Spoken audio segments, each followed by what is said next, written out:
მოგესალმებით, ვაგრძელებთ Smile Stories და წარმოგიდგენთ ჩვენი პოდკასტის მეორე ეპიზოდს. ვფიქრობ ძალიან საინტერესო თემით.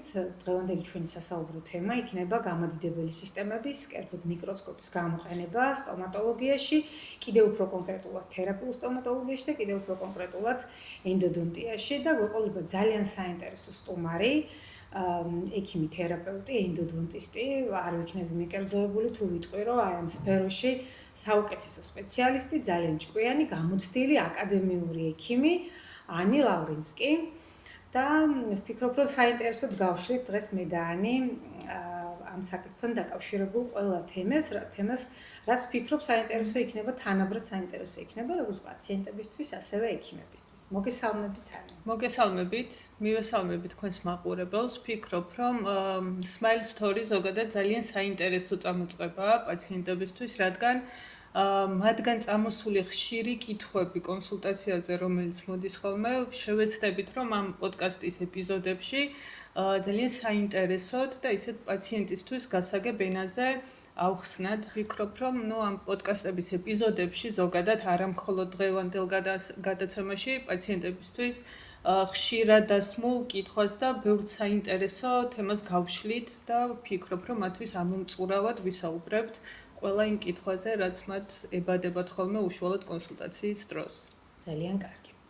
რაც შეეხება ჩვენს დღევანდელ თემას, ზოგადად დამეთანხმები ალბათ, რომ გამადიდებელი სისტემის გამოყენებამ გარდამტეხი როლი ითამაშა სტომატოლოგიაში და განსაკუთრებით თერაპიულ სტომატოლოგიაში.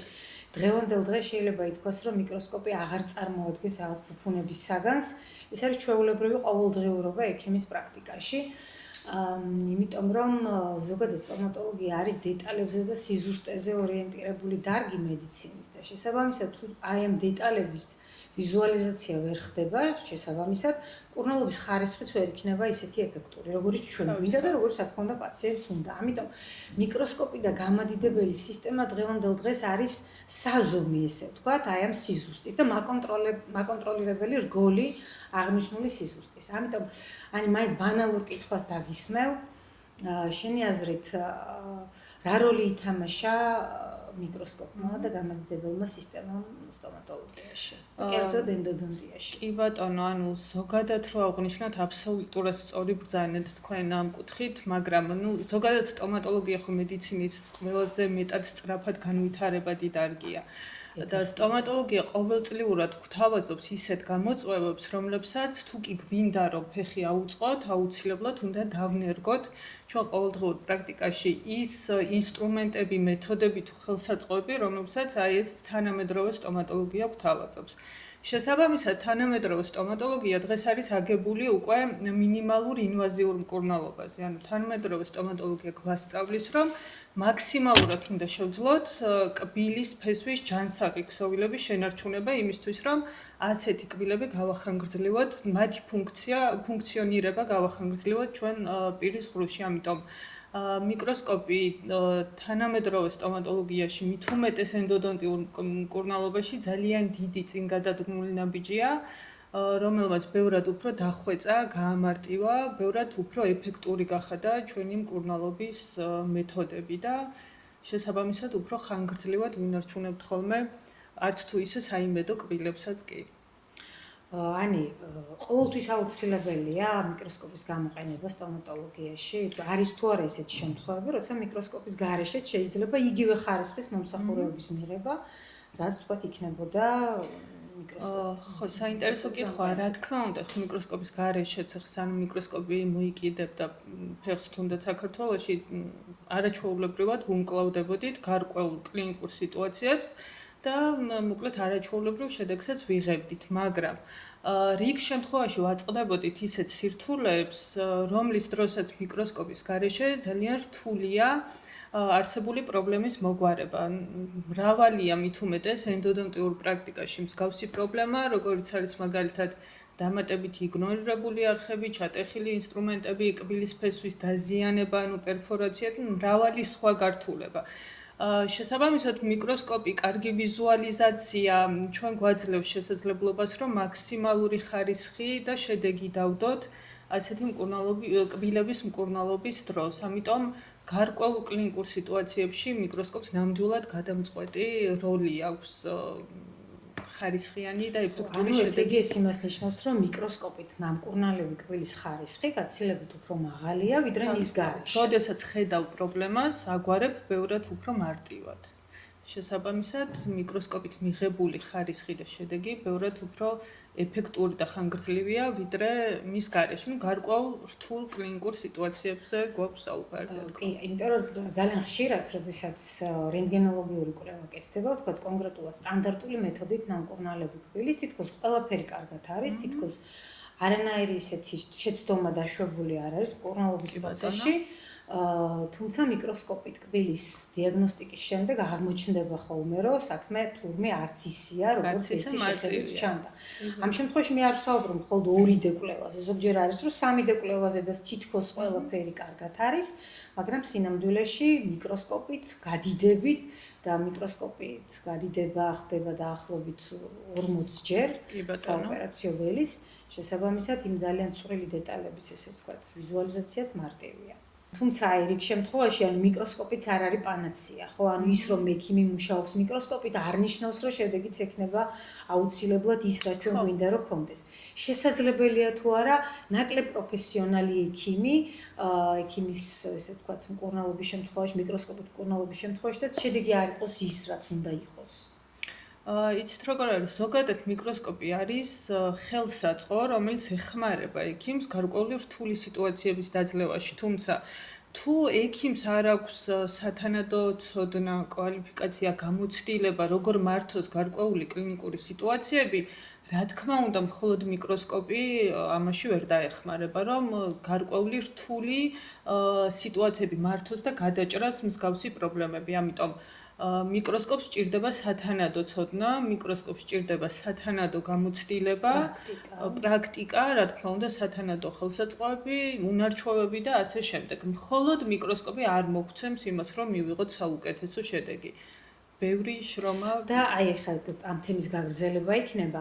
ყველა კბილის გადარჩენა შეუძლია მიკროსკოპს, ანუ ყველა კლინიკურ შემთხვევაში, იმიტომ რომ ხშირად პაციენტებს გონიათ, იმიტომ რომ საკმაოდ ძვირადღირებული მომსახურებაა და ამიტომ თუ მიკროსკოპით იმკურნალებენ, ამ შემთხვევაში კბილის შენარჩუნების მაღალი გარანტია და მაღალი ხარისხი. ან ყოველთვის ესეა თუ არა. კი, აი პაციენტებისთვის რომ მარტივად ავხსნათ, თქვენ წეგან ახსენეთ, თუნდაც 3 დეკვლევაზე, როცა შევხედავ და არხები არაჩვეულებრივად სრულყოფილად არის დაბჟენილი, შევსებული და თითქოს არ უნდა იყოს არანაირი გართულება, აქ რამოდენიმე ფაქტორი მუშაობს. ერთი შეიძლება ჩვენ გვაქვს ხოლმე ესეთი მიკროსკოპული დიაგნოსტიკა, სანამ უშუალოდ დიაგნოზს დავსვათ და სანამ პაციენტს ავუხსნით მის კლინიკურ სიტუაციას. და გადაწყვეტილებას გადაწყვეტ რა თქმა უნდა, ღირს თუ არა ამ კბილის მკურნალობა, იმიტომ რომ ხშირ შემთხვევაში არის სიტუაციები, როდესაც მაგალითად კბილის ფასს აღენიშნება ბზარი, აღენიშნება მოტეხილობა, რომელიც შეიძლება არ ჩანდეს 3D კვლევაზე და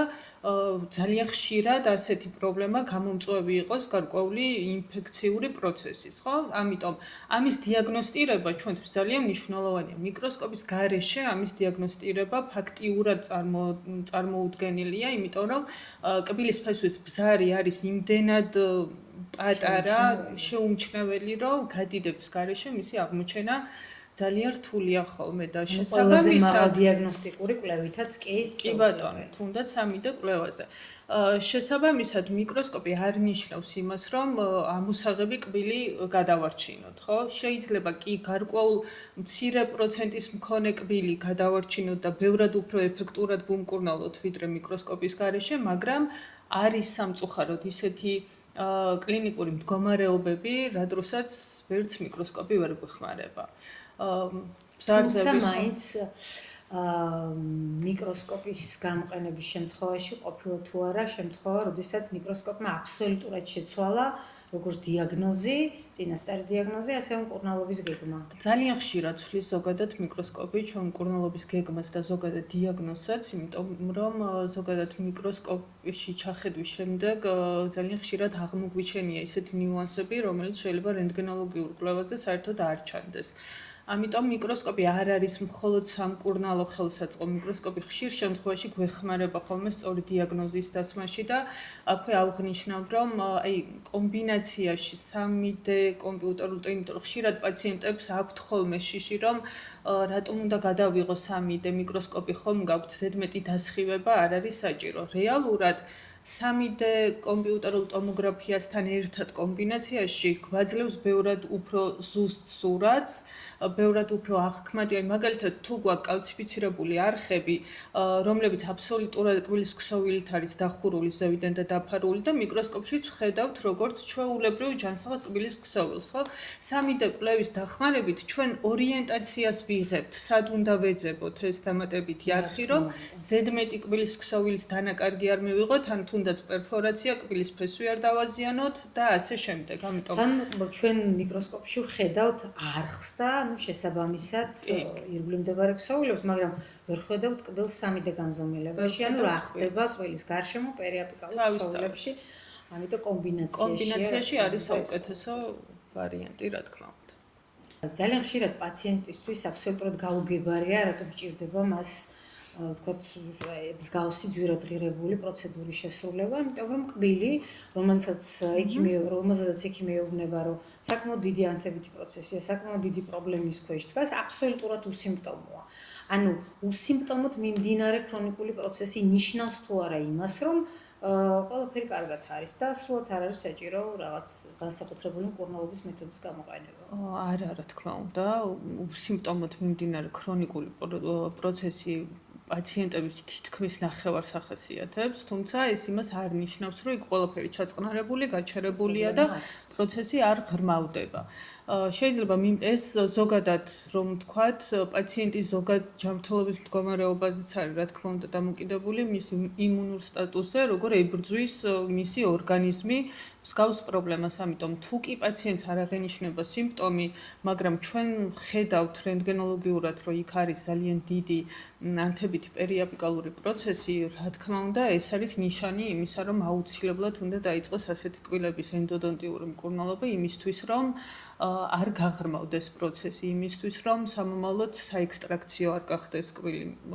ზოგადად პერიაპიკალურ, ანუ ფესვის ირგვლივ არსებულ ანთებით პროცესებს ახასიათებს ძალიან ხშირად უსიმპტომო მიმდინარეობა, როდესაც მაგალითად კბილის ფესვის რეზორბცია გვაქვს, ხო, როცა ხდება უკვე ანთებითი პროცესის გამო, ან ტრამვის, ან ბაქტერიული პროცესის გამო კბილის ფესვის დაშლა და არა ირგვლივ მდებარე ძვალის. ამიტომ ეს სულაც არ ნიშნავს შენი განსაკუთრებით საყვარელი თემაა ფესვების რეზორბცია და ამიტომ საკმაოდ გახშირდა და ამის მიზეზი რა თქმა უნდა ძალიან ბევრი ფაქტორია, დღეს ამაზე არ შევჩერდებით ამის ჩამოთვლაზე. თუმცა პაციენტისთვის, რომელსაც ზოგადად პაციენტისთვის პრობლემის შეგრძნების მთავარი ინდიკატორი არის ტკივილი. როდესაც პაციენტს ტკივა, იგი ხვდება, რომ სერიოზული პრობლემის წინაშე დგას, მაგრამ როდესაც მიმდინარეობს უსიმპტომოდ, ანუ პაციენტს ტკივილი არ გააჩნია, ეს პაციენტისთვის ასოცირდება როგორც ჯანმრთელ კბილთან და ამ შემთხვევაში განსაკუთრებით რთულია ხოლმე პაციენტი დავაჯეროთ აუცილებლობაში მკურნალობის, ესე ვთქვათ, ჩატარების. კი ბატონო, მაგრამ აი კონსულტაციაზე, როდესაც 3D-ს მასთან ერთად ვათვალიერებთ ხოლმე და ვაჩვენებთ არსებულ დაზიანებას, ხშირ შემთხვევაში გაკვირვებულები არიან ხოლმე, რომ რატომ არ სტკივათ და მერე უკვე ახსნის შემდეგ გვთანხმდებიან მკურნალობას. გასაგებია და შევთანხმდით, რომ მიკროსკოპით მკურნალობა არის შედეგზე ორიენტირებული მკურნალობის მეთოდი, თუმცა აქვს ერთი საკმაოდ ისეთი ნაკლი, შეიძლება ესე დავარქვათ განსაკუთრებით პაციენტის კუთხიდან, რაც გულისხმობს მის ფასს. ანუ მიკროსკოპით მკურნალობა არის შედარებით უფრო ძვირადღირებული მომსახურება, ვიდრე სტანდარტული მეთოდით კბილის მკურნალობა. რატომ და უღირდეს ანი პაციენტს მიკროსკოპით მკურნალობა კბილისა და ზოგადად რა განსაზღვრავს და რა განაპირობებს ფასს. ზოგადად ბოდის ვიხდი, ზოგადად სტომატოლოგიაში სამწუხაროდ შეიძლება ითქვას, რომ ანუ ხარისხიანი სტომატოლოგია თავისთავად გულისხმობს შედარებით უფრო ძვირადღირებულ მომსახურებას, თუმცა მიკროსკოპით მკურნალობა ამ შემთხვევაში შედარებით უფრო მაღალ ფასს მოიცავს. კი ეს ყველაფერი განპირობებულია იმ ეტაპებისგან, რა ეტაპებსაც ჩვენ გავდივართ მკურნალობის პროცესში. მიკროსკოპით მკურნალობა ზოგადად ბევრად უფრო მეტ დროს მოითხოვს, ვიდრე სტანდარტული ენდოდონტიის დროს, ბევრად უფრო მეტ ვიზიტს მოითხოვს და რა თქმა უნდა ის ტექნოლოგიური მხარდაჭერა, აპარატურული მხარდაჭერა, რაც ჩვენ უშუალოდ ვიზიტების დროს გვჭირდება, ბევრად უფრო მასშტაბურია, შესაბამისად ეს ყველაფერი განსაზღვრავს სამომავლო ფასს. ასევე დავამატებ ანი პასუხისმგებლობაც, იმიტომ რომ შენთან მოდიან პაციენტები, რომლებსაც ესე ვთქვათ ეგრეთ წოდებული განწერული კბილებით, შესაბამისად მოლოდინიც პაციენტის მხრიდან არის ზოგ შემთხვევაში გადაჭარბებული პასუხისმგებლობა და ცოდნა, რა თქმა უნდა, და გამოცდილება, რომელიც ასევე გავლენას ახდენს აი ამ ყველაფერზე, თუმცა იმისთვის რომ შედეგი იყოს ის რაც ჩვენ გვინდა, რა თქმა უნდა მიკროსკოპით მკურნალობა ნამდვილად არის უალტერნატივო. კი ბატონო. მიკროსკოპით მკურნალობა იძლევა თუ არა რაიმე გარანტიის შესაძლებლობას, იმიტომ რომ ჩვენ ვთქვით, რომ პაციენტი ამაში იხდის შედარებით უფრო მაღალ ფასს, დრო რომელიც ექიმთან ვიზიტებს ჭირდება არის გაცილებით უფრო მეტი და შედეგი ანუ გარანტირებულად მას აქვს თუ არა, ექნება თუ არა ის შედეგი. სხვა შორის ძალიან ხშირად დასმული კითხვა არის ეს პაციენტებისგან და ზოგადად ესე ვიტყოდი, აი ეს სიტყვა გარანტია მე მგონი მედიცინის არც ერთ სფეროში არ მუშაობს. იმიტომ რომ ჩვენ არ ვიცით მისი ორგანიზმი ზოგადად როგორ იმუშავებს, როგორი რეაგირება ექნება. მიკროსკოპით მკურნალობის დროს ჩვენთან ხო მოდიან უკვე ძალიან გართულებული კლინიკური სიტუაციებით, ხო? რა დროსაც მაგალითად ჩვენმა კოლეგამ ურჩია, რომ აი სტანდარტულად არ შემიძლია ამ კბილის მკურნალობა, ჯობია წახვიდე და მიკროსკოპზე გააგრძელო შესაბამისი მკურნალობა, ხო? ამიტომ, როდესაც ჩვენთან პაციენტი მოდის კონსულტაციაზე 3D კვლევასთან ერთად, ჩვენ ყოველთვის ვუხსნით დეტალურად, რა პრობლემა აქვს, როგორი შეიძლება იყოს ჩვენი მკურნალობის გეგმა და რატომ შეიძლება ქონდეს ამ კბილს გართულება მკურნალობის შემდეგ. რამოდენიმე ფაქტორი მუშაობს აქ, რა თქმა უნდა, თავისთავად. პირველი აუცილებლად აღვნიშნავდა ეს ყველამ ძალიან კარგად ვიცით, რომ ექიმის სწორი ტექნიკა, მიდგომა, სათანადო ინსტრუმენტები, მასალა და ასე შემდეგ, ეს თავისთავად, რა თქმა უნდა, ძალიან მნიშვნელოვანია. მაგრამ მეორე რაც ექიმზე ზოგადად არ არის დამოკიდებული, ეს არის პაციენტის ზოგადი ჯანმრთელობის მდგომარეობა, მისი იმუნური სტატუსი, მისი ნივთიერებათა ცვლა, აქვს თუ არა რაიმე თანდართული ქრონიკული დაავადება და ასე შემდეგ, ხო, ძალიან მრავალი რეგენერაციული უნარები. კი ბატონო, ძალიან მრავალი ფაქტორია, რომელიც აუცილებლად გასათვალისწინებელია. შესაბამისად, სხვათა შორის აი ძალიან საინტერესო კვლევაც კი დაიდო ამ ბოლო პერიოდში ინტერნეტში, სადაც ზუსტად ენდოდონტიური მკურნალობის შემდეგ საუბრობდნენ აი ესეთ გართულებებზე, სადაც აღნიშნეს, რომ როგორი არაჩვეულებრივი ინსტრუმენტებითაც არ უნდა დავამუშაოთ არხი, როგორი საოცარი საირიგაციო ხსნარებიც არ უნდა გამოვიყენოთ, ხო? კბილის ფეშში არსებული მიკრობების სრულ სტერილიზაციას ჩვენ მაინც ვერ მივიღებთ ვერცერთ შემთხვევაში. ანუ იქ გარკვეულწილად ბაქტერიების მცირე რაოდენობა აუცილებლად დარჩება, იმიტომ რომ პრაქტიკულად უკვე უნდა მოერიოს ორგანიზმი. რასაც უკვე უნდა მოერიოს ორგანიზმი. პირველი ფაქტორი არის, რომ ექიმმა სრულყოფილად ხარისხიანად შეასრულოს თავის საქმე, რომ ამ ბაქტერიებს არ მისცეს შესაძლებლობა გამრავლების, მაგრამ თუ კი პაციენტის იმუნური სტატუსი იმდენად დაბალია, რომ ეს მცირე ბაქტერიების რაოდენობაც უკვე საკმარისია გარკვეული განმეორებითი ინფექციის განვითარების, მაშინ რა თქმა უნდა ეს უკვე ექიმზე არ არის დამოკიდებული, მაგრამ ახლა თავისთავად ხარისხიანად ჩატარებული მკურნალობა ძალიან ბევრს ნიშნავს. დიდწილად განსაზღვრავს. ანუ მე მქონდა ესეთი კვლევა, რომ ანუ სწორად შესრულებული გართულებების, ესე ვთქვათ, თვალსაზრისით განსაკუთრებით მნიშვნელოვანია სწორად შესრულებული სამუშაო. რა თქმა უნდა, მედიცინა 100%-იან გარანტიას არ იძლევა, არც ერთი მედიცინის დარგი და მით უმეტეს მსგავსი კბილების მკურნალობის შედეგი ვერ იქნება გარანტირებული, არც მიკროსკოპი მათ შორის არ არის პანაცეა და არ იძლევა ყოველთვის 100%-იან შედეგს, თუმცა ის წილობრივი მაჩვენებელი, თქვათ, რაღაცა გართულებების, ანუ უშედეგობის, ესე ვთქვათ, არის საკმაოდ მცირე. ანუ უშუალოდ დიაგნოსტიკის დროს, ანუ დიაგნოსტიკური მიკროსკოპის დიაგნოსტიკური დათვალიერების დროს ძირითადად ხდება შეფასება აღნიშნული კბილი, ესე ვთქვათ, იმსახურებს მკურნალობის გაგრძელებას და იქნება ეფექტური თუ არა. და აი აქვე დავამატებ თუ შეიძლება აუცილებლად პაციენტის როლს ამ ყველაფერთან მიმართებაში, კი, იმიტომ რომ ჩვენ რო პაციენტს ვთქვათ მკურნალობას დაუსრულებთ, აბსოლუტურად უსიმპტომო გახდა ყველაფერი, პაციენტს არაფერი აღარ აწუხებს, ძალიან ბედნიერია და წავიდა. ჩვენ ყოველთვის ვეუბნებით, რომ გარკვეული პერიოდულობის განმავლობაში მან უნდა იაროს ჩვენთან კონტროლზე. მინიმუმ 6 თვიდან ვიწყებთ და თუ კი არანაირი სიმპტომი არ აღენიშნება, პაციენტს არაფერი არ აწუხებს, აუცილებლად უნდა მოვიდეს მაინც კონტროლზე, იმიტომ რომ ჩვენ წეგან ავღნიშნეთ ძალიან ხშირად დიდი ზომის პერიაპიკალური პროცესები შეიძლება უსიმპტომოდ მიმდინარეობდეს. და მეორე საკითხი, რას გულისხმობ პაციენტის როლზე? ჩვენ აუცილებლად ვაფრთხილებთ პაციენტს თუ კი რაიმე ზემოქმედების შედეგად თქვენ დაგიზიანდათ ბჟენი კბილის გვირგვინოვან ნაწილზე, ჩამოტყდა კბილის ქსოვილი, ან რაღაცა არ მიდის ისე როგორც საჭიროა, დროულად უნდა მიაკითხოს აუცილებლად სტომატოლოგს, იმიტომ რომ ამ დროს ირღვევა კბილის ჰერმეტულობა, ანუ ის იდეალური სისუფთავე, რაც კი ჩვენ იქ შიგნით შევქმნით, ასე ვთქვათ, ბჭყალებში სტერილურობა შეიძლება ძალიან მარტივად დაგვერღვეს ამ ჰერმეტულობის დარღვევის შედეგად, იმიტომ რომ ნერწყვიდან, პირისყრუდან მილიონობით ბაქტერია გვაქვს, რომელმაც შეიძლება შეაღწიოს ფესვში განმეორებით და განმეორებითი ინფიცირება გამოიწვიოს. ამიტომ არ არის ეს ისეთი თემა, რომელიც შეიძლება არაფერი არ მაწუხებს, ჩამოტყდა და მოდი 1-2 თვის მერე მივაკითხავ სტომატოლოგს. ამ 1-2 თვეში შეიძლება ძალიან ბევრი გართულება მივიღოთ. შეიძლება იმ მომენტში რენტგენოლოგიურად ეს არ გამოჩნდეს, მაგრამ სამომავლოდ აუცილებლად მოგვიტანს ძალიან ცუდ შედეგს. რა თქმა უნდა. და კიდევ ერთი აი წარმატების ესე ვთქვათ ფაქტორები, რაც ვთქვით, ძალიან მნიშვნელოვანი არის ფიქრობ პაციენტის мотиваცია და სურვილი ვთქვათ თქვენთან ერთად კბილის გადარჩენის, იმიტომ რომ ხშირ შემთხვევაში ზოგადად განსაკუთრებით მედიცინაში მე ვფიქრობ პაციენტის мотиваცია განწყობა არის უმთავრესი და უმნიშვნელოვანესი ზოგჯერ კარგ შედეგში.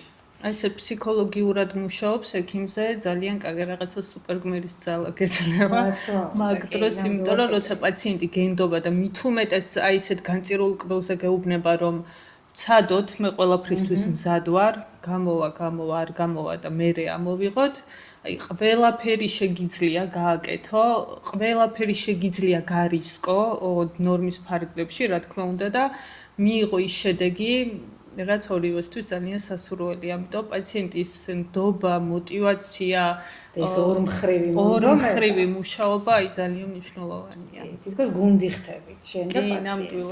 ნამდვილად ესია. ანუ რეზიუმე რომ გავაკეთოთ, ძალიან მნიშვნელოვანია, რომ ჩვენ მაქსიმალურად შევეცადოთ, რომ ამოვწუროთ კბილის რესურსი. და რაც უფრო გვიან მოხდება კბილის ჩანაცვლება დენტალური იმპლანტით, ეს რა თქმა უნდა ექიმისთვისაც და პაციენტისთვისაც არის ყველაზე საუკეთესო ვარიანტი.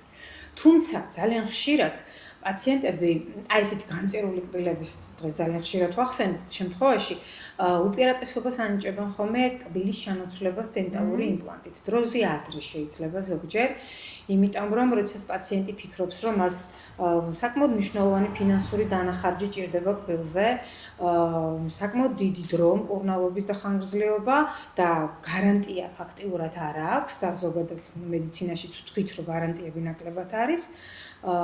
ხშირ შემთხვევაში ირჩევს შედარებით უფრო შედეგზე ორიენტირებულ მკურნალობის მეთოდს დენტალური იმპლანტის სახით.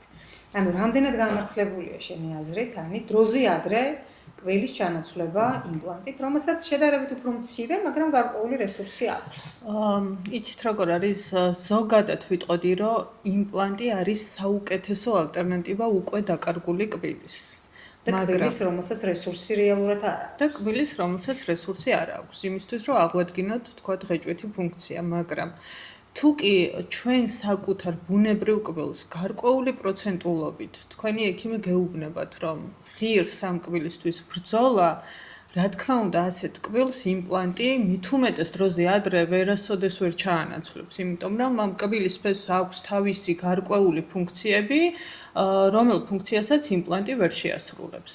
ამიტომ ყოველთვის ღირს ბრძოლა საკუთარი კბილისთვის, თუნდაც 1-2 წელი იყოს, თუნდაც 5 წელი იყოს, ღირს ყოველთვის რომ შევინარჩუნოთ, გავახანგრძლივოთ ასეთი კბილების ფუნქციონირება პირის ღრუში და შემდეგ უკვე როდესაც მას რესურსი ამოეწურება, რა თქმა უნდა, იმპლანტი არის ასეთი кейსებისთვის საუკეთესო ალტერნატივა. საუკეთესო. საკუთარი კბილი არის საუკეთესო არჩევანი, თუმცა გეთანხმები, მაშინ როდესაც კბილი დაკარგულია ან განწერულია ამოსაღებად, ასეთ შემთხვევაში, რა თქმა უნდა, იდეალური ჩამნაცვლებელი არის იმპლანტი. ძალიან ხშირად პაციენტებში არის ხოლმე ესეთი მოსაზრება, ანუ არხში ჩატეხილი ინსტრუმენტების თემა არ ახალია და განსაკუთრებით ეშინიათ ხოლმე პაციენტებს აი ამ ტერმინის ჩატეხილი ინსტრუმენტი. და ხშირად არის ხოლმე ესეთი მითები, რომ თითქოს ეს ინსტრუმენტი შეიძლება მიგრირდეს, გადაადგილდეს, გამოიწვიოს სადღაც ქსოვილებში დაზიანება და ასე შემდეგ. რამდენად მითია, დაგვიმსხვრია მითებიანი ახლა ამასთან მიმართებაში და რამდენად შეიძლება საშიში იყოს, ან რა ხარისხით შეიძლება იყოს საშიში ჩატეხილი ინსტრუმენტი. პაციენტებისთვის ყველაზე უფრო მეტად შეშფოთების საგანი არის ჩატეხილი ინსტრუმენტი. იმიტომ ჩვენ თუ ვეუბნებით, რომ აი ამ კბილზე კონკრეტულად გაქვთ დიდი ზომის პერიაპიკალური პროცესი, მაგრამ არ გტკივათ, მზად არიან რომ გადადონ რამოდენიმე თვეც, 1 წელიც და როცა შეაწუხებთ, მერე იმკურნალონ, მაგრამ საკმარისია ჩვენ ვახსენოთ ჩატეხილი ინსტრუმენტი, რომ ყოველთვის ყველა მზად არის ნებისმიერ ფასად ამოვიღოთ ეს ინსტრუმენტი კბილის ფესვიდან, მაგრამ ეს ყოველთვის ესე არ მუშაობს, ხომ? ჩატეხილი ინსტრუმენტის ამოღებასთან ახლავს რამოდენიმე ფაქტორი, ანუ ექიმმა უნდა გადაწყვიტოს, როდის არის საჭირო ამ ინსტრუმენტს ხელი მოვკიდოთ, როდის დავტოვოთ არხში და ისე ჰერმეტულად დავბჟინოთ მის ირგვლივ თუ მის ზევიდან კბილის ფესვი. რა ქირურგიული გზით მოვაგვაროთ? ან თუნდაც ქირურგიული გზით, ანუ ალტერნატიული გზები ყოველთვის მოიძებნება ჩატეხილ ინსტრუმენტთან მიმართებაში, რომ ეს შიშები პაციენტს გაუქროთ და მით უმეტეს თქვენ რაც აღნიშნეთ, ის არსად არ გადაადგილდება, ის იქნება მთელი ცხოვრების განმავლობაში თუ კი საჭიროა კბილის ფესვში, ისე რომ არ გამოიწვევს არანაირ გართულებას, მაგრამ აქვე მინდა აღვნიშნო, რომ ხშირ შემთხვევაში ჩვენთან პაციენტი რომ მოდის ჩატეხილი ინსტრუმენტისთვის შეგვითავაზებია, რომ არ არის ამ ინსტრუმენტის ამოღება საჭირო ამ არხიდან, შეგვიძლია ინსტრუმენტი დავტოვოთ არხში, რადგან ამ ინსტრუმენტის ამოღებამ შეიძლება ბევრად უფრო რთული დაზიანება გამოიწვიოს კბილის ფესვში, ვიდრე ზოგადად ჩატეხილი ინსტრუმენტია. ძალიან დიდი მნიშვნელობა აქვს, როგორი დიაგნოზის მქონე კბილში ჩატყდა ინსტრუმენტი. იქ იყო უკვე ინფიცირებული ქსოვილები, იყო პერიაპიკალური პროცესი თუ უბრალოდ აი პულპიტით მოვიდა პაციენტი, მე გავხსენი კბილი, დავიწყე დამუშავება და ჩამიტყდა ინსტრუმენტი, ანუ ნაკლებად ინფიცირებულ კბილის შემთხვევაში. ასევე ძალიან მნიშვნელოვანია ფესვის რომელ ნაწილშია ჩატეხილი. აპიკალურ ნაწილში, მის შუა მესამედში თუ შესასვლელში საერთოდ, რომელსაც ძალიან მარტივად მიუდგებით. ანუ ჩვენ როგორ დავგეგმავთ ჩვენ მკურნალობის გეგმას, როგორ შევადგენთ, ძალიან დიდი მნიშვნელობა აქვს ყველა ამ ფაქტორის გათვალისწინებით. შეიძლება საერთოდ არ ამოვიღოთ, შეიძლება ჩავტოვოთ და გვერდი აუაროთ უბრალოდ და მთელი ცხოვრება ეს ინსტრუმენტი იყოს კბილის ფესვში ისე, რომ საერთოდ გართულებაც არ გამოიწვიოს, მაგრამ თუ კი ჩვენ ვნახავთ 3D კომპიუტერულ ტომოგრაფიაზე, მიკროსკოპის დახმარებით, რომ ამ ინსტრუმენტის ამოღება არ გამოიწვევს რამე დამეტებით გართულებას, რა თქმა უნდა, ასეთ ინსტრუმენტებს ვიღებ. კონკრეტული სიტუაციის кейსის შეფასება უნდა მოხდეს ინდივიდუალურად და ამისთვის გვჭირდება როგორც ტექნოლოგიური მხარდაჭერა, ასევე ექიმის საკმაოდ დიდი გამოცდილება. ეს იმიტომ მინდა მივიტანო ჩვენს მაყურებლამდე, რომ ხშირ შემთხვევაში პაციენტები მართლა ძალიან შეშფოთებულები მოდიან, რომ ინსტრუმენტი გონიათ რაღაცა კატასტროფა. ეხლა გამახსენდა ერთ-ერთმა პაციენტმა რამდენიმე დღის წინ მითხრა, რომ ჟიშტი მაქვს ჩატეხილია. აი ცოტა რთულად აღიქვამენ ხოლმე ამ ყველაფერს არა და ჩვენ გვყავს პაციენტები, რომლებსაც უკვე მრავალი წელია ინსტრუმენტი შეიძლება გქონდეთ კბილის ფესვში, რომლებიც საერთოდ არანაირი გართულება არ გამოიწვევს. ანუ შესაბამისად, რა დიაგნოზი იყო, სად არის, მრავალი ფაქტორია, რომლის მიხედვითაც უნდა გადავწყვიტოთ ამოვიღოთ ეს ინსტრუმენტი თუ დავტოვოთ, ამიტომ თავარია რომ არსად არ მიგრირდება და არსად არ მიგრირდება, იქნება მუდმივად იქ, სადაც ჩაუტყდათ და სადაც დატოვოს. ყველაზე ცუდი რაც შეიძლება დაემართოს პაციენტს, ეს არის რომ დაიკარგოს კბილი ამის გამო. ყველაზე ცუდი, მაგრამ კბილის დაკარგვამდეც გვაქვს გარკვეული ალტერნატიული გზები, რომელთა გამოყენებითაც შეგვიძლია გავახანგრძლივოთ კიდევ ერთხელ ამ კბილების ყოფნა პირის ღრუში. ან ეხლა მინდა რომ ერთი ისეთი პროვოკაციული კითხვა დაგისვა.